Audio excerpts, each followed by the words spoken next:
Halo, kali ini saya akan membahas aksi nyata modul 1.4 saya mengenai budaya positif. Yang pertama, saya membuat keyakinan kelas. Yang kedua, saya mengimbaskan budaya positif terhadap rekan sejawat yang ada di sekolah. Ayo saksikan. Latar belakang dari aksi nyata saya mengambil dari sekolah adalah wadah di mana peserta didik dapat mengembangkan kemampuannya. Maka dari itu, diperlukanlah lingkungan yang nyaman, aman, dan menyenangkan untuk mereka.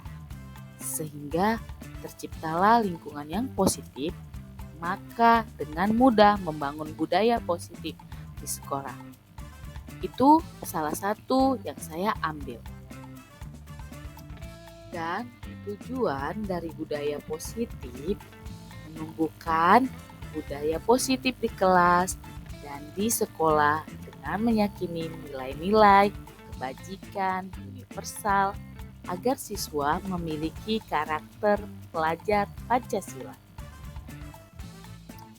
Dan Dukungan yang dibutuhkan agar terciptanya budaya positif di kelas yang pertama sangat sekali dibutuhkan nilai dukungan dari kepala sekolah.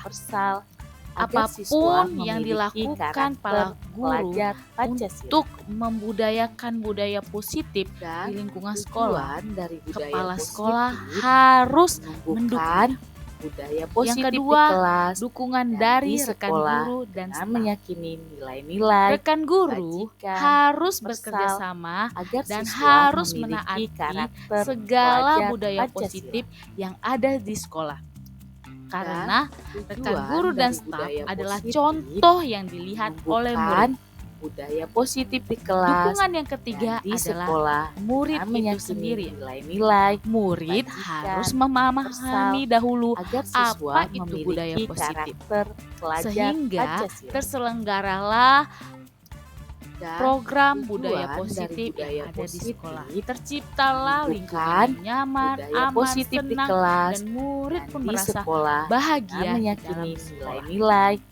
Selanjutnya adalah sarana dan prasarana sekolah, karena jika tidak terbentuk adanya sarana dan prasarana sekolah, akan sulitlah rekan guru menciptakan dan menerapkan budaya positif yang ada di sekolah. Dengan meyakini nilai-nilai juga penting, kebajikan universal.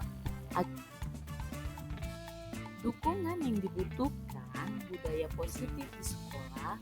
Yang pertama, dukungan dari kepala sekolah, rekan guru, serta murid agar tindakan yang telah disusun dapat dilakukan secara lancar dan menyeluruh. Yang kedua, sarana dan prasarana untuk menumbuhkan budaya positif di sekolah. Dan yang ketiga, yang paling utama, orang tua dalam melakukan budaya positif di dalam rumah. Apa makna budaya positif? Apa contoh penerapan budaya positif yang telah saya terapkan? Banyak ya yang telah saya terapkan tentang budaya positif di sekolah, baik di dalam kelas yang telah saya pelajari. Budaya positif di sekolah yaitu nilai-nilai dan kebiasaan-kebiasaan di sekolah yang berpihak kepada peserta didik agar mereka dapat berkembang menjadi pribadi yang kritis, penuh hormat, dan bertanggung jawab. Ki Hajar Dewantara bahwa untuk mencapai kemerdekaan atau dalam konteks pendidikan kita saat ini, untuk menciptakan murid yang merdeka, syarat utamanya adalah harus ada disiplin yang kuat. Disiplin yang dimaksud adalah disiplin diri yang memiliki motivasi internal.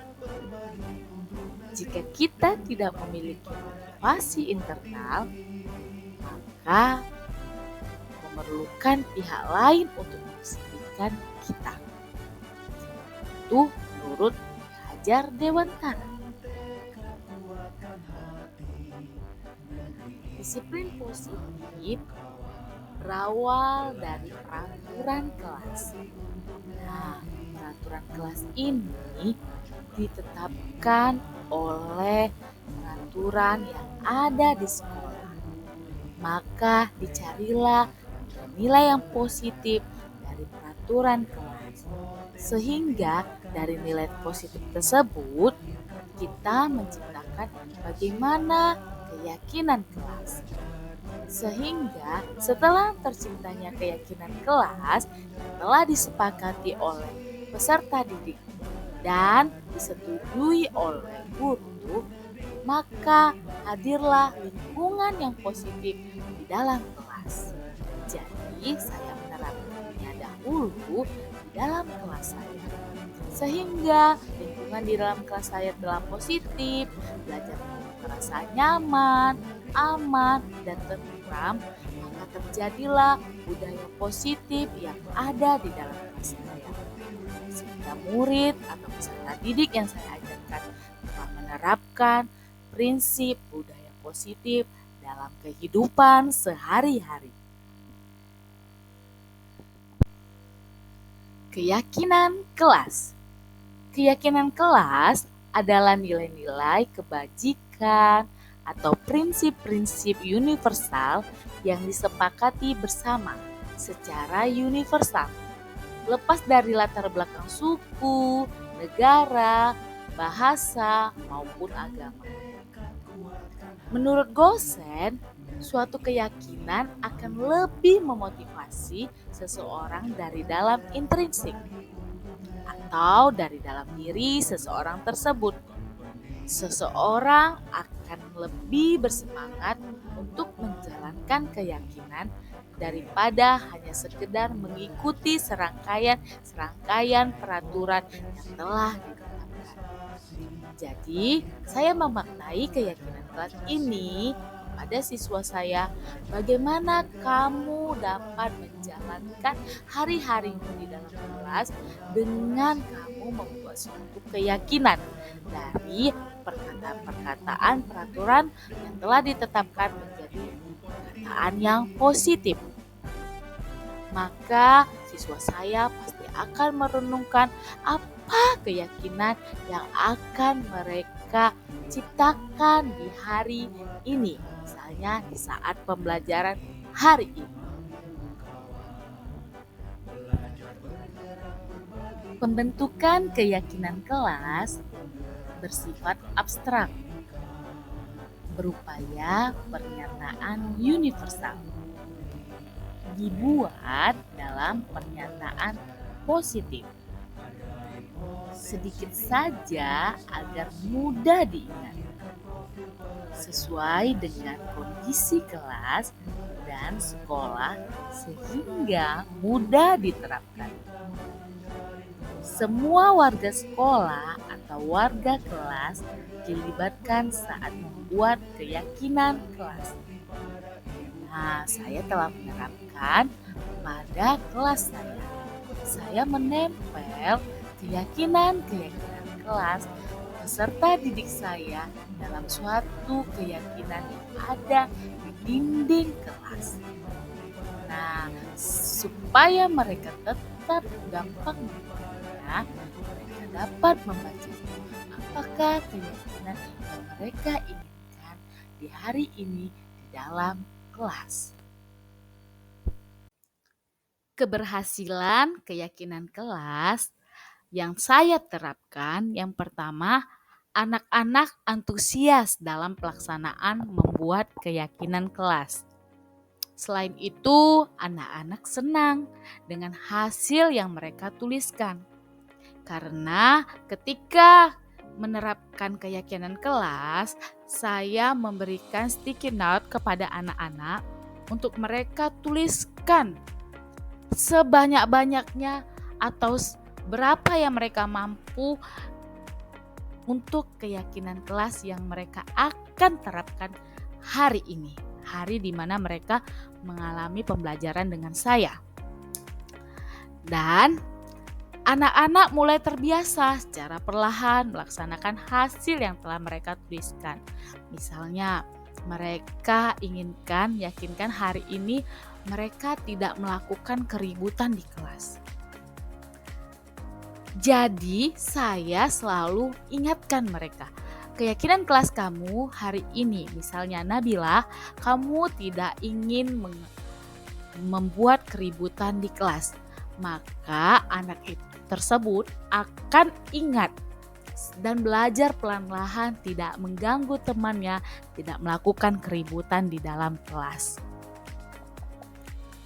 Kegagalan keyakinan kelas yang saya terapkan yang pertama dalam pelaksanaan anak-anak antusias dalam pelaksanaan membuat keyakinan kelas atau melanggar keyakinan kelas yang telah dituliskan dengan hasil yang mereka tuliskan, dan pelaksanaannya masih belum seluruhnya menerapkan keyakinan kelas. Proses saya memberikan sticky note kepada anak-anak perlu beradaptasi dengan keyakinan sebanyak-banyaknya, sehingga seringkali yang mereka mampu selalu memfokuskan anak-anak untuk mengingatkan mereka, jangan kalian di mana mereka mengalami pembelajaran yang tulis hari ini.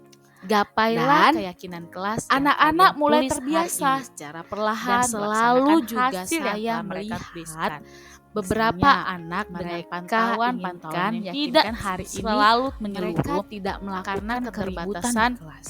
Si anak masih belum, jadi saya beradaptasi ingatkan mereka apa yang keyakinan kelas tuliskan hari ini. Misalnya Nabila, kamu tidak ingin membuat keributan di kelas, maka anak tersebut akan ingat dalam pelaksanaannya dan belajar pelan-pelan tidak mengganggu temannya, anak tidak yang melakukan keributan atau melanggar keyakinan kelas. Rencana perbaikan keyakinan kelas karena ada kegagalan yang saya alami ketika saya membuat keyakinan kelas dan beberapa murid saya tidak mematuhinya. Maka dari itu saya membuat refleksi. Yang pertama, poster keyakinan yang ada di dalam kelas dibuat lebih menarik agar dapat menarik perhatian peserta didik. Nah, gunanya ketika saya akan membuat poster itu lebih menarik, si anak akan selalu sering melihat hal yang dia tuliskan tentang keyakinan kelasnya. Yang kedua, selalu mengingatkan peserta didik tentang apa yang sudah mereka tuliskan di keyakinan kelas. Ya, benar sekali. Tidak luput, tidak lelah-lelahnya saya akan selalu mengingatkan jika misal ada peserta didik saya melakukan atau melanggar keyakinan kelas yang ia telah tuliskan.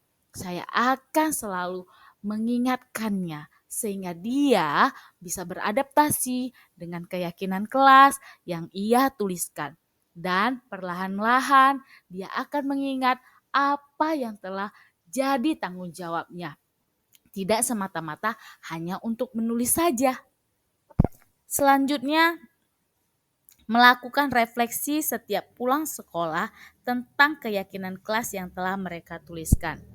Ya, benar sekali. Setiap pulang sekolah, saya mengajak siswa saya sebelum pulang sekolah, saya merefleksikan. Beberapa siswa saya tanyakan, apakah keyakinan kelas yang telah ia tuliskan di hari ini telah dilakukannya dengan baik? Bagaimana rasanya? Sehingga itu akan memotivasi siswa satu dengan yang lain akan menggebu-gebu melakukan dan melaksanakan keyakinan kelas yang mereka telah tuliskan dan telah tempelkan di poster keyakinan kelas.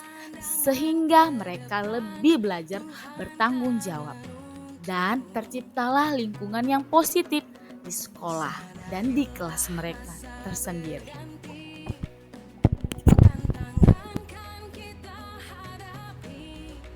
Saya harus tahu kebutuhan dasar dari peserta didik saya.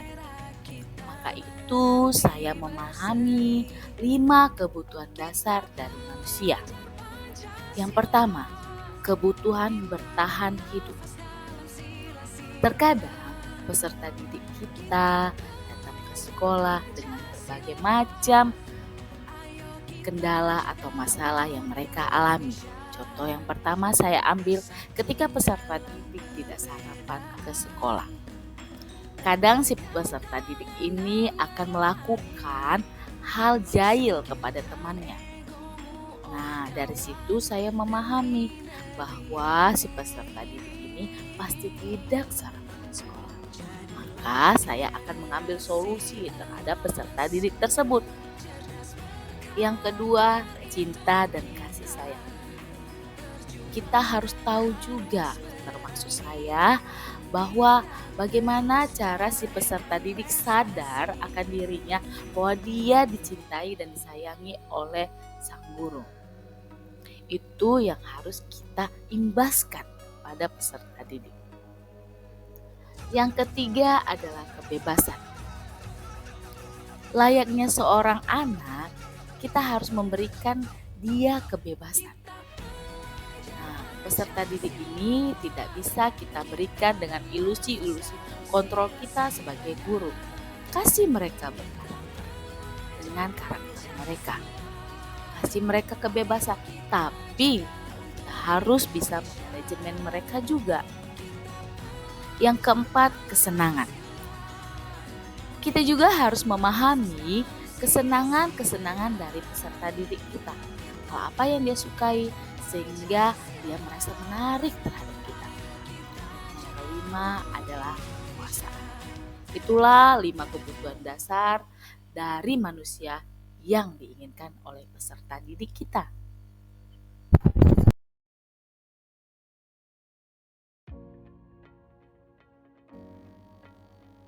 Apa itu restitusi? Restitusi adalah proses menciptakan kondisi bagi murid untuk memperbaiki kesalahan mereka, sehingga mereka bisa kembali pada kelompok mereka dengan karakter yang lebih kuat. Itu menurut Bosen. 9 ciri-ciri restitusi. Yang pertama, bukan untuk menebus kesalahan, namun untuk belajar dari kesalahan. Yang kedua, memperbaiki hubungan.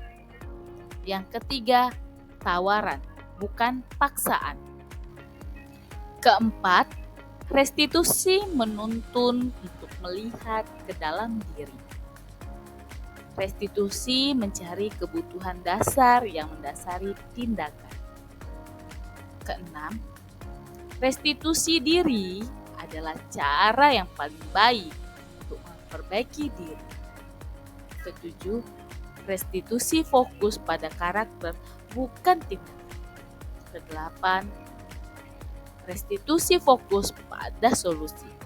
Dan kesembilan, restitusi mengembalikan murid yang berbuat salah pada kelompoknya.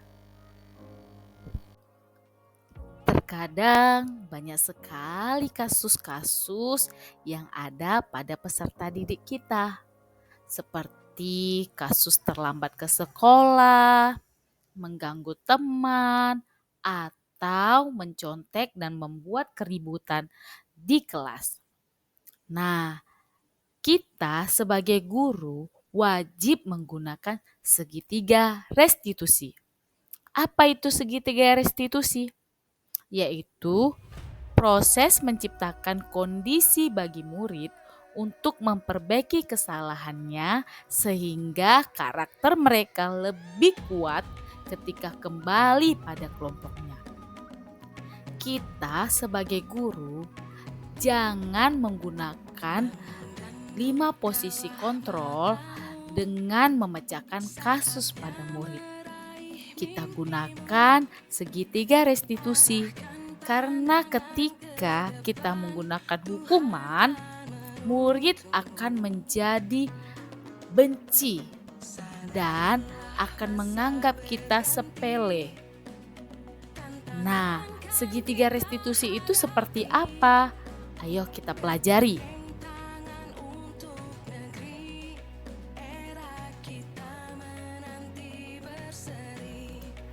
Ada 3 tahapan segitiga restitusi. Yang pertama, menstabilkan identitas. Seperti apa menstabilkan identitas? Nah, anak akan memiliki perannya masing-masing. Jadi, setiap anak pasti pernah melakukan kesalahan. Maka dari itu, kita sebagai guru harus dapat menstabilkan identitas anak tersebut.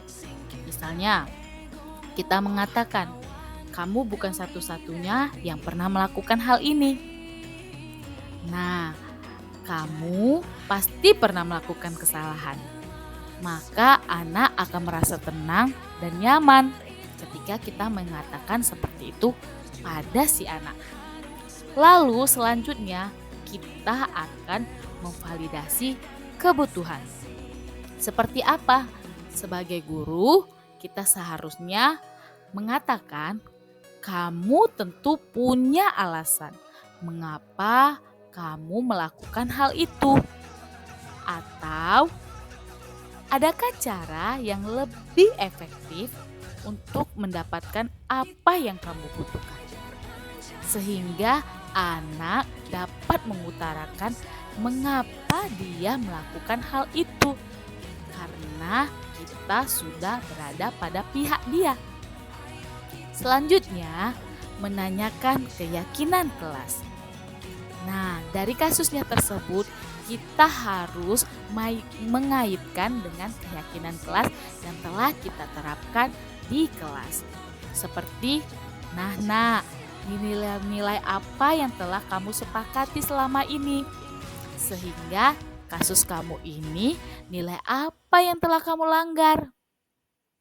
Jadi kita ingatkan apa kesalahan yang tidak ditepatinya atau yang telah dilanggarnya dengan keyakinan kelas yang telah dia buat. Atau kita tanyakan pada si anak, kamu ingin menjadi orang seperti apa? Kalau kamu melakukan kesalahan seperti ini, kita harus teruskan keyakinannya, teruskan bahwa yang dia lakukan adalah hal yang tidak baik. Sehingga kita meluruskan niat yang baik untuk masa depannya.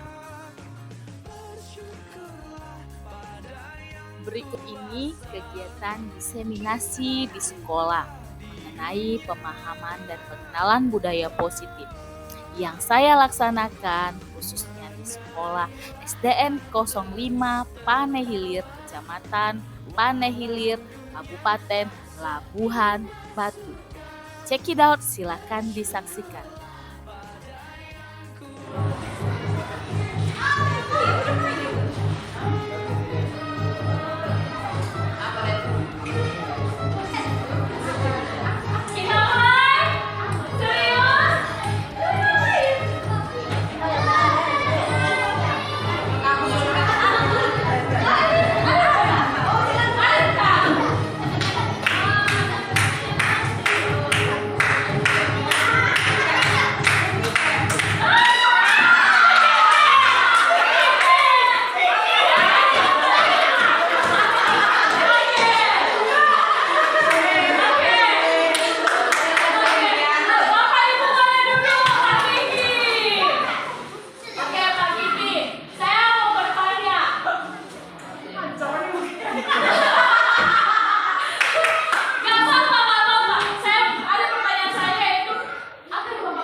Budaya positif di sekolah.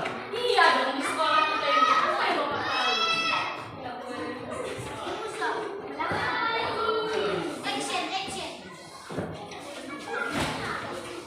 Budaya positif yang ada di sekolah itu berupa nilai-nilai. Nilai. Terus? Keyakinan. Keyakinan, yes, benar. Kebiasaan-kebiasaan. Kebiasaan-kebiasaan yang ada pada Oke, tepuk tangan dulu, Bapak.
yang saya terapkan untuk anak-anak saya khususnya kelas 4A.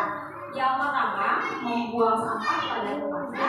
Yang kedua, itu senyum, sapa, salam gitu. Jadi kalau menegur siapapun itu harus menegur di luar atau di dalam kelas. Yang kedua itu harus senyum gitu. Bukan karena terpaksa, tapi senyum karena kita itu harus mendisiplinkan murid untuk tidak apatis seperti itu. Yang ketiga juga menyapa guru, mengucapkan salam selamat pagi, selamat siang, ya dan lain-lain. Itu yang dua contoh yang masih banyak, tapi yang dua aja yang saya perhatikan. Oke, terima kasih. Ternyata kita telah menggerakkan mereka. Lagi satu lagi. Yang semangat satu lagi. Sekali, dua, tiga.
Sejak dini dan sampai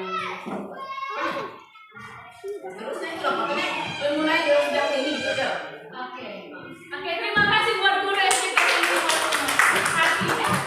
kita sudah memahami tentang budaya positif dari segala pertanyaan saya tadi itu. Maka tujuan saya saat ini menyampaikan budaya positif adalah menumbuhkan budaya positif di kelas dan di sekolah dengan meyakini nilai-nilai pendidikan universal agar siswa memiliki karakter pelajar Pancasila. Itu kita berpatokan pada pelajar Pancasila, yaitu yang pertama tadi pertanyaan saya, apa makna budaya positif, apa contoh penerapan positif yang telah kita terapkan? Ada dua tadi kan, apa sih budaya positif, bagaimana penerapannya di sekolah tadi kan, di kelas kita. Budaya positif di sekolah itu yaitu nilai-nilai kebiasaan siswa, kebiasaan siswa yang positif yang kita terapkan. Contoh kayak di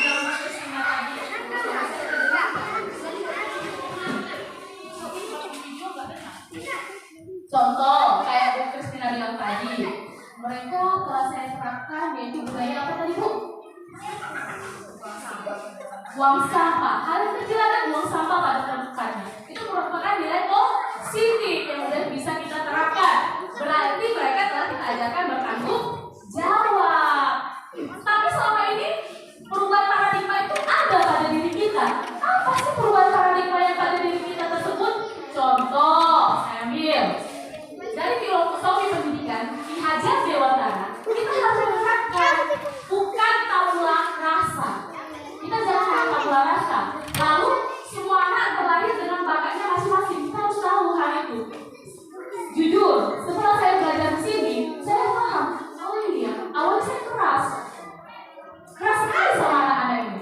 Karena saya belum masuk grup penggerak mungkin ya. Tapi setelah masuk grup penggerak, saya baru tahu tentang Hajar Dewantara. Ada dua kodrat yang harus kita pahami. Kodrat alam dan kodrat zaman. Kodrat alam itu apa? Lihat lingkungan mereka sehari-hari. Saya baru tahu, oh ternyata lingkungan orang ini seperti itu. Gitu. Kodrat zaman apa? Kita mengikuti jalan yang berkembang ini.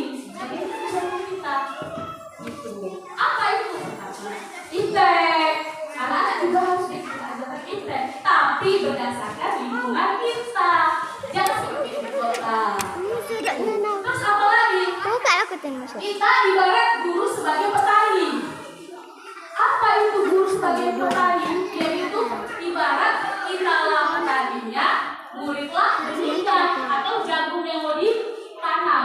Seperti itu. Terus apa lagi? Kita harus berpihak pada anak. Apa namanya? Anak itu ngapain datang ke sini? Tujuannya ngapain? Kita harus berpihak sama anak itu. Kita kasihlah hal yang mereka memang tuntut mau ke sekolah apa gitu. Selanjutnya, nah perubahan paradigma apa lagi untuk membangun budaya positif? Sekolah perlu menyediakan lingkungan yang positif. Itu yang harus kita ciptakan dulu. Lingkungan yang positif, aman, terus nyaman agar murid-murid mampu berpikir, gitu. Bertindak, mencipta, terus bertanggung jawab dan mandiri. Terus apa lagi? Rajinnya kita guru ini adalah sebagai pengontrol. Jangan. Biasanya bilang jangan ya. Satu. Kita kan kontrol. Saya juga seperti itu. Saya juga seperti itu memang. Saya kontrol anak-anak. Makanya saya bilang rajinnya guru itu ada sebagai pengontrol. Itu yang kita terapkan sama anak. Catat ya Kak, halaman 12 sampai 13. Itu yang kita terapkan selalu. Catat anak-anak yang di papan tulis. Tapi bukan saya membanggakan diri, saya selalu mencatat di papan tulis, anak ini catat juga. Karena apa? Bu, banyak kali catatannya. Nah, saya juga mencatat di papan tulis. Saya bilang gitu. Kalau saya tidak nyuruh kamu mencatat, saya menerapkan hal seperti itu supaya apa? Saya sebagai contoh, saya juga mencatat di papan tulis. Bisa ditanya anak kelas 5, saya selalu seperti itu. Saya nggak mau anak yang mencatat, karena nanti anak itu pas protes, anak saya pintar. Loh, banyak kali pencatatannya Pak Ibu ini. Kan kita kontrol, kalian catat nggak ini? Kan kita bilang, awas nggak kalian catat ya, nanti nggak Ibu nilai loh. Jadi kalau ketika mereka balik, nah catat di papan tulis, banyak kali kan Ibu catat. Ibu yang catat, sama-sama capek. Dikasih pengertian. Terus itu apa lagi? Ilusi guru mengontrol murid, ilusi bahwa kita sering berilusi bahwa kritik membuat orang merasa bersalah dan menguatkan karakter itu. Misalnya gini, kan, udah tahu itu. Ibu kemarin pas sekolah kan, ya tahu. Jadi anak tadi mana? Iya.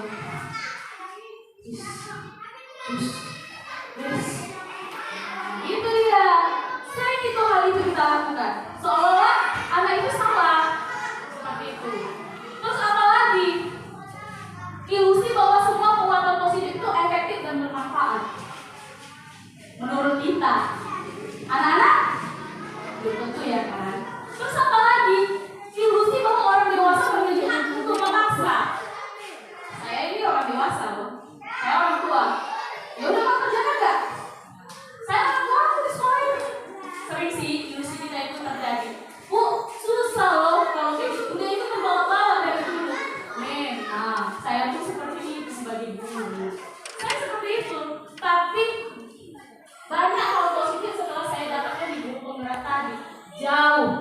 ini Bapak Ibu lihatlah sendiri. Masa kontrol emosional saya juga di dalam kelas seperti itu saya terapkan. Banyak paradigma saya yang berbeda-beda. Contoh lagi kayak gini, perubahan paradigma fungsi respon menuju ke teori kontrol. Bisa kita mengontrol seseorang? Ada yang bisa jawab? Boleh dong? Bisakah kita mengontrol seseorang?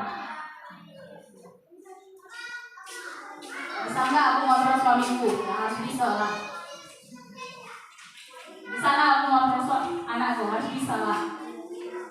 Sekarang bisa nggak kita mengontrol seseorang? Ada boleh jawab nggak? Nggak bisa. Kita nggak bisa mengontrol seseorang. Karena orang punya kepribadiannya masing-masing, punya paradigma masing-masing, pemikirannya masing-masing. Contoh, kita kasih stimulasi respon. Kita mencoba mengubah orang agar pandangan sama dengan kita. Siapa yang sama kayak gitu? Biasanya CS kayak gitu. Anak-anak aja kita, sesama rekan kerja kita begitu. Kita mencoba mengubah orang agar pandangan sama dengan kita. Sering terjadi. Saya pun seperti itu. Saya akui itu sering terjadi. Tapi teori kontrolnya apa? Kita berusaha memahami pandangan orang lain dulu tentang apa yang diparadigmakannya.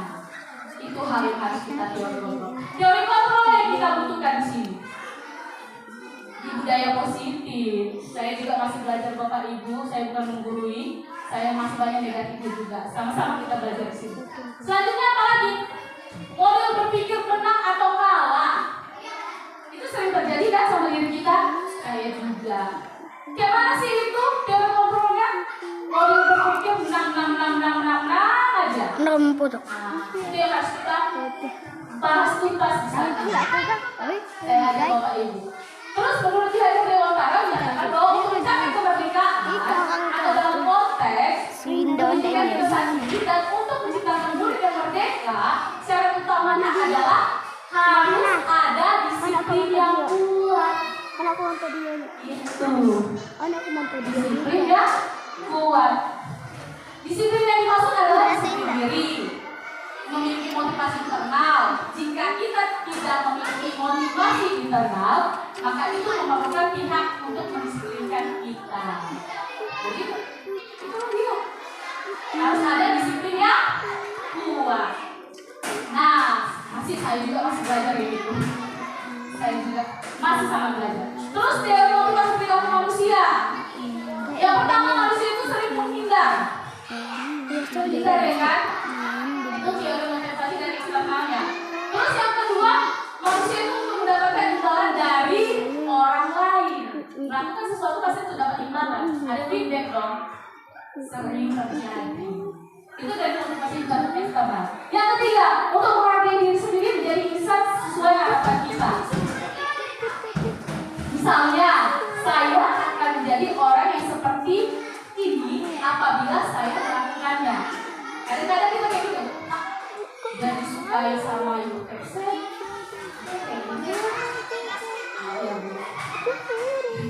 Saya ambil contoh. Itu sering terjadi pada manusia. Saya juga begitu. Nah, budaya positif ini dapat kita terapkan yang pertama dari kelas kita. Apa Bu Dewi? Satu, peraturan kelas. Sedangkan kita buat peraturan kelas di kelas kita ketika kita masuk. Sudah, cakep. Terus membuat keyakinan kelas. Seperti apa Bu Dewi? Seperti saya bersama ini. Ini adalah keyakinan kelas kita. Kesepakatan kelas di kelas 5. Seringkali kami membuat kesepakatan baik di belakang juga ada. Dan contoh. Terus lingkungan positif. Lingkungan positif seperti datang tepat waktu. Seperti itu. Dan itu juga saya juga masih banyak belajar. Terus budaya makanya memunculkan kita budaya positif di sekolah kita. Itulah halnya. Selanjutnya apa lagi? Keyakinan kelas seperti apa? Kenapa kita lebih percaya keyakinan daripada peraturan? Saya jawab. Bapak Ibu, mau? Kenapa kita lebih suka? Kenapa kita lebih meyakinkan keyakinan aja daripada peraturan? Oh, Pak Rizky, silakan Pak Rizky.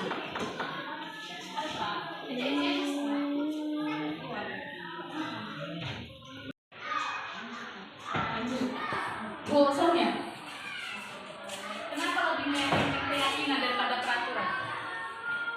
Karena kalau peraturan itu seperti sebuah paksaan yang harus dipatuhi. Jadi jika tidak dilakukan akan dihukum gitu istilahnya. Jadi kalau keyakinan dia lebih ke apa ya? Ditanamkan di dalam dirinya bahwa kalau dia berbuat itu salah.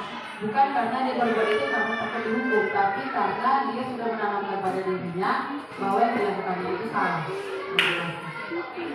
Nice topic. Thank you, Bu Sonia. Ada lagi yang bisa menambahkan? Bu Kristina? Oke, lanjut ya. Iya, keyakinan itu kan biasanya lebih menggerakkan seseorang. Aku yakin sama sendiri, tergerak hatinya. Dibandingkan mengikuti serangkaian peraturan-peraturan. Peraturan kan artinya dilanggar. Kalau keyakinan itu lebih menggerakkan hati, biasanya. Itu dia. Kenapa kita lebih memilih keyakinan? Jadi, menurut dosen, dia berpendapat suatu keyakinan lebih memotivasi seorang dari dalam diri atau intrinsik.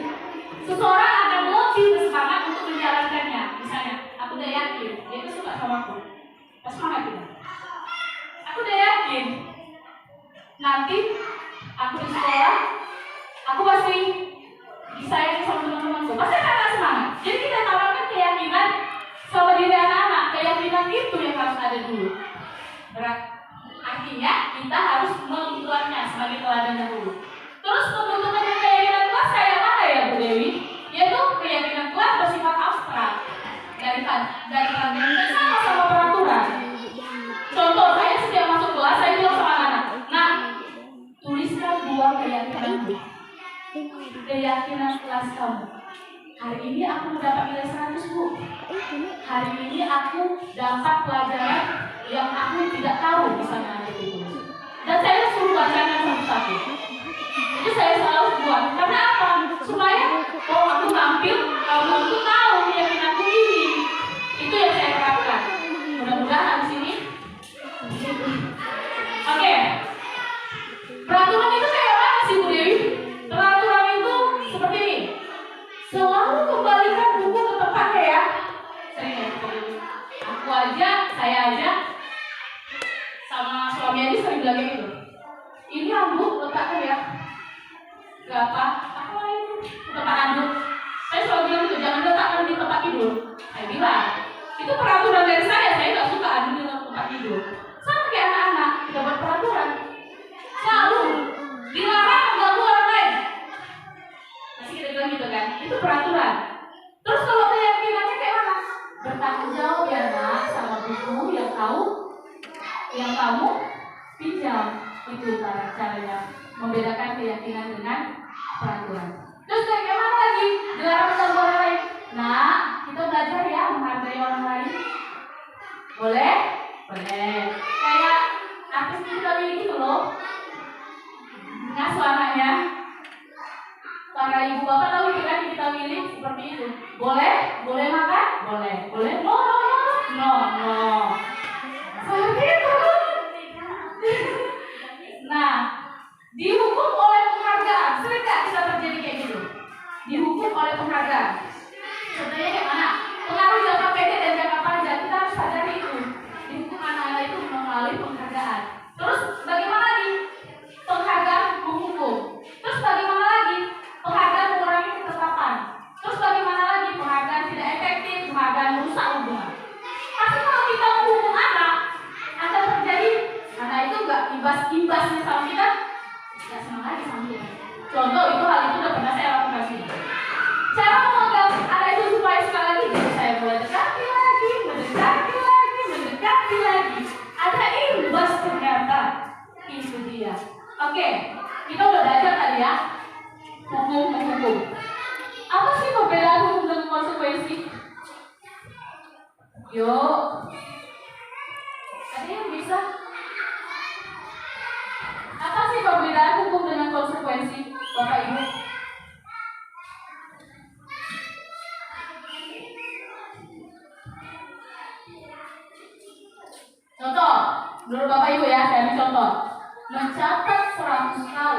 dalam buku kalimat saya tidak akan terlambat lagi karena terlambat ke sekolah, itu merupakan hukuman atau konsekuensi?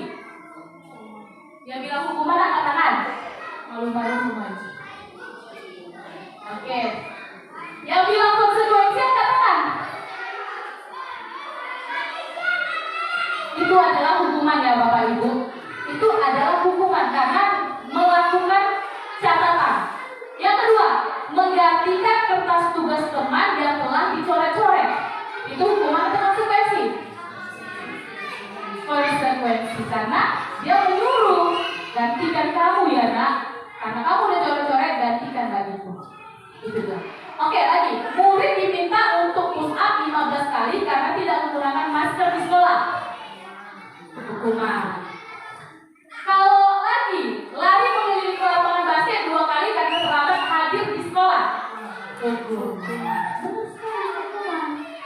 Lagi membersihkan tumpahan air di meja tulis karena tersenggol pada saat belajar.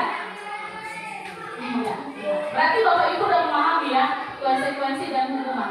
Nah kita juga harus memahami kebutuhan dasar manusia itu ada 5. Apa aja?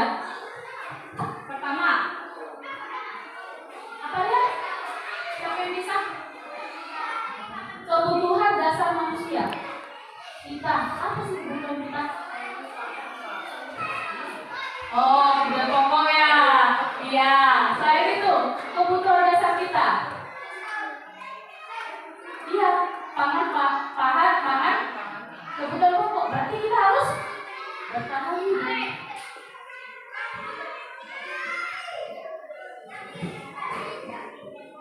Karena kali ini, jadi saya tulis kita harus bertahan hidup. Terus apa lagi yang kita butuhkan sebagai manusia? Iya, rasa sayang, cinta kasih. Terus apa lagi? Hah? Harga diri. Mencakup apa lagi harga diri itu, Bu? Hah? Penghormatan, iya harga diri, penghormatan atau kebebasan diri kita kan? Masuklah itu kan? Kebebasan. Apa lagi ya Bapak Ibu? Kesenangan. Kita perlu senang kan? Yang kelima adalah kekuasaan. Inilah yang dibutuhkan dari diri kita, dasar diri kita. Ya Bapak Ibu, bisa? Contoh saya ambil contoh. Menurut Bapak Ibu ya. Ibu Ayu, guru kelas 5C di SD Pelita Hati, sedang bingung menghadapi ulas salah satu murid di kelasnya, si Gavin. Berapa anak telah datang dan mengeluh Gavin yang seringkali meminta bekal makan siang mereka dengan paksa. Jika Anda menghadapi situasi seperti Ibu Ayu, apa yang Anda lakukan? Menurut Anda, kira-kira apa alasan Gavin melakukan hal tersebut? Ada yang boleh? Kasusnya bisa dicerita? Jadi si Ibu Ayu ini punya siswa namanya si Gavin, suka merampas makanan anaknya. Menurut Anda, apa yang Anda lakukan?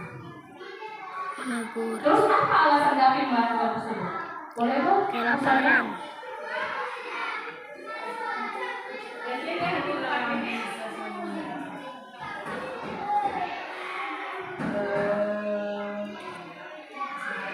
Alasan dia melakukan itu bisa jadi karena dia tidak sempat sarapan di rumah, atau dia tidak dapat uang jajan dari orang tuanya, dia karena kebutuhan orang tuanya itu banyak ya kan. Dan tindakan saya setelah mengetahui itu, saya akan memanggil si anak tersebut untuk ngobrol berdua, istilahnya itu di talk, menanyakan alasan dia melakukan itu kenapa, dan memberikan solusi arahan nasihat supaya dia tidak berbuat yang seperti itu lagi.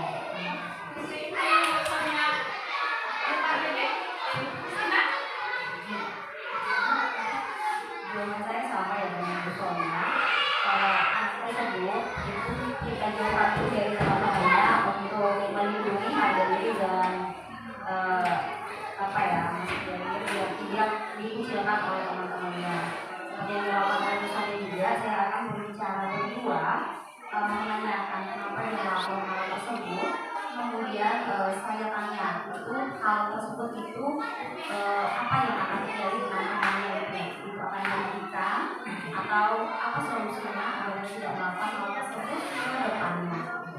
Nah, jadi kalau sudah dapat ketemu alasan dia tersebut, kalau itu sudah memungkinkan untuk agak lebih membutuhkan penanganan yang lebih dalam, saya akan berdiskusi dulu terhadap pimpinan dan kemudian saya akan memanggil orang tua tersebut agar kadang masalah ini bukan hanya di sekolah, tapi di rumah juga ada.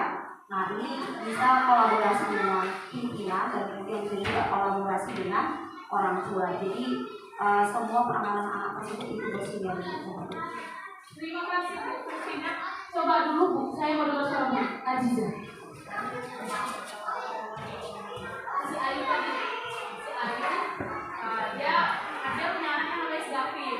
Nah, si Gavin itu suka rampas makanan anaknya. Jadi kayak mana sih pandangan ibu sama si Gavin ini?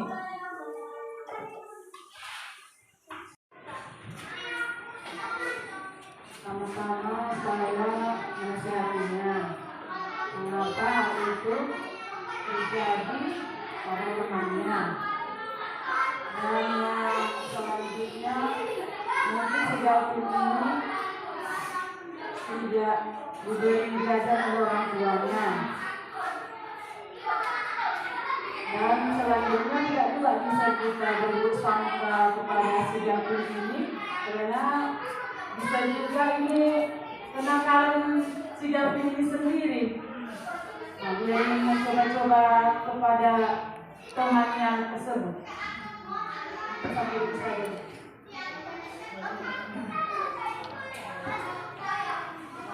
Terima kasih ya Bu Aziza. Lanjut, mau ditambahi oleh Ibu Kepala Sekolah kita. Assalamualaikum warahmatullahi wabarakatuh. Selamat siang bagi kita semua. Untuk menambahi daripada pembicaraan jawaban dari pertanyaan siapa yang kunci? pendapat saya ataupun saya mungkin saja si anak itu dari rumah tidak makan, tidak sempat sarapan, ataupun juga mungkin saja anak itu orang tuanya kurang, ya istilahnya dikatakan pemberian itu kurang lah makan ya. Jadi setelah itu si anak juga kita panggil, jadi ngomong berdua, bercerita berdua. Nanti kalau udah mau tahu kan dia malu. Kita tanya apa alasan dia merampas meminta daripada makanan kawannya. Bisa jadi itu nanti terjadi ya. Dia orang tuanya kurang mampu. Karena pernah saya membaca yaitu di video, yaitu itu anak SMA. Tempat di situ ada kehilangan. Pada saat itu kehilangan semua tas-tas diperiksa. Pada saat anak ini cewek, dia tas itu nggak bisa diperiksa, dia pegang sampai dipegang diperiksa. Jadi maka kepala sekolah dan gurunya diperiksa memeriksa. Rupanya yang diperiksa di dalam pun saya begitu nangis. Diperiksa di dalam adalah sisa-sisa jajan-jajanan. Sisa jajan-jajanan pun saya pernah melihat beliau ikut menangis. Rupanya yang di rumah ini tidak makan, jajan ini bawaannya pulang, bawa pulang dikasih kepada adiknya. Jadi ibu mana tahu ini si anak itu tidak tahu juga karena anak sini mana tahu juga keadaan orang tua. Dan juga seperti tadi ibu Ida, entah itu kenakalannya sifatnya mau mengganggu orang, yaitu merampas jajan orang, ibu tidak tahu. Cuma yang akhirnya kita nasihatilah si anak ini, kalau memang dia umpamanya nggak mampu, apalah saya itu yang kita bantu dia. Kalau memang kenakalannya kita nasihatilah si anak ini dengan sebaik-baiknya. Oke, terima kasih. Assalamualaikum warahmatullahi wabarakatuh. Selamat siang, salam sejahtera. Terima kasih buat jawaban Ibu Aziza dari Ibu Kepala Sekolah. Bagus sekali. Dan kepada Bu Sonia dan kepada Bu Christina juga. Oke, artinya Bapak Ibu sudah paham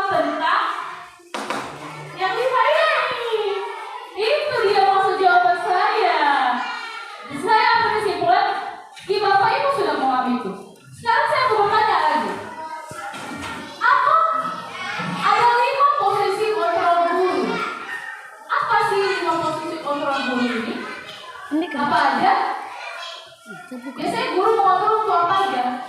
Satu, guru sebagai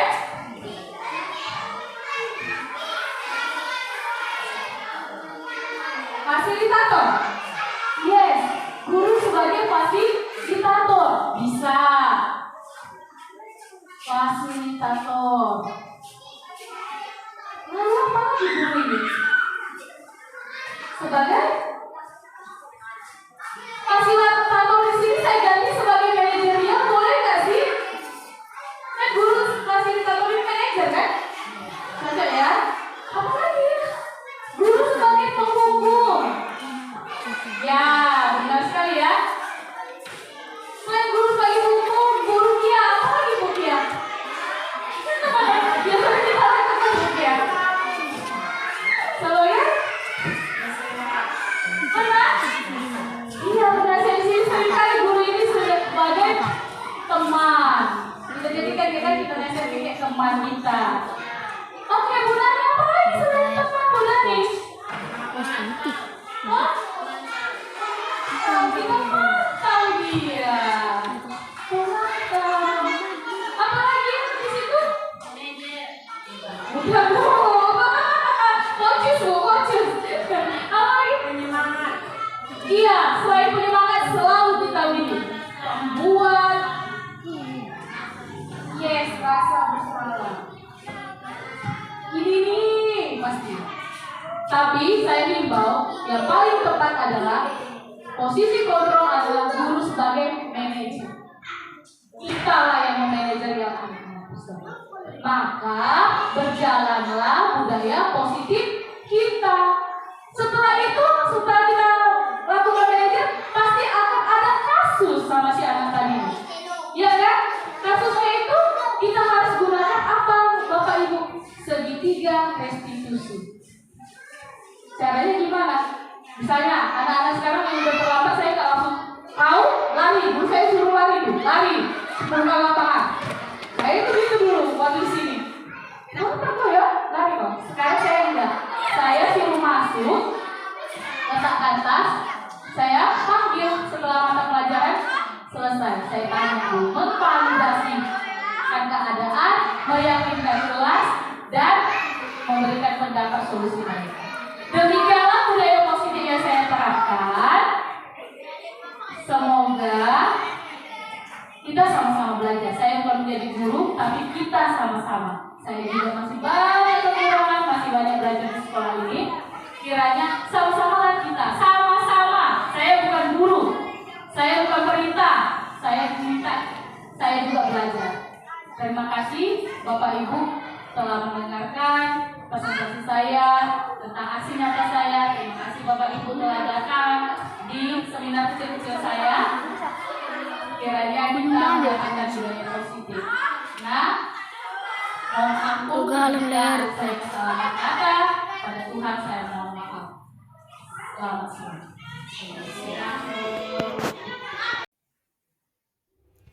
Refleksi diseminasi mengenai pemahaman budaya positif. Refleksi ini dilakukan oleh Kepala Sekolah SDN 05 Panehilir, Ibu Madawati SPD. Saya merasa bangga karena di sekolah saya ada seorang guru penggerak yang mengharumkan sekolah kami. Menurut saya, ada hal-hal lain yang penting untuk dipelajari dalam proses menciptakan budaya positif, baik di lingkungan kelas maupun sekolah, yaitu kerjasama, kolaborasi, dan komunikasi efektif antara guru, tenaga kependidikan, orang tua, dan masyarakat sekitar dalam upaya mewujudkan budaya positif di lingkungan sekolah dan kelas. Refleksi diseminasi mengenai pembiasaan pelaksanaan ajaran agama Ibu Kepala yang diyakini Sekolah murid SDN sehingga 05 akan Panehilir. semakin mempermudah terciptanya ini budaya bernama positif di Madawati sekolah dan SPD. di kelas. Refleksinya Yang yaitu ketiga, yang pertama, evaluasi secara berkala pembiasan terhadap pelaksanaan budaya ajaran positif agama di yang kelas diyakini dan di murid sekolah. sehingga akan semakin Yang mempermudah keempat, terciptanya evaluasi budaya positif secara di berkala sekolah terhadap atau di kelas. pelaksanaan budaya positif Yang kedua, di kelas dan di Evaluasi sekolah. secara berkala terhadap Dan pelaksanaan yang terakhir, budaya positif pembuatan di kelas slogan dan di sekolah terkait pelaksanaan budaya positif di area kelas tersebut. dan Yang lingkungan ketiga, sekolah evaluasi sebagai secara upaya berkala mengingatkan terhadap dan pelaksanaan menanamkan budaya positif dalam di diri kelas siswa. dan di sekolah. Itulah penyampaian refleksi Dan yang keempat, diseminasi pembuatan mengenai slogan pemahaman budaya slogan positif terkait oleh budaya Kepala positif Sekolah di area SDN kelas dan 05 di lingkungan Panai sekolah Hilir. sebagai upaya meningkatkan dan menanamkan budaya positif di dalam Pembiasaan diri siswa. pelaksanaan ajaran agama yang diyakini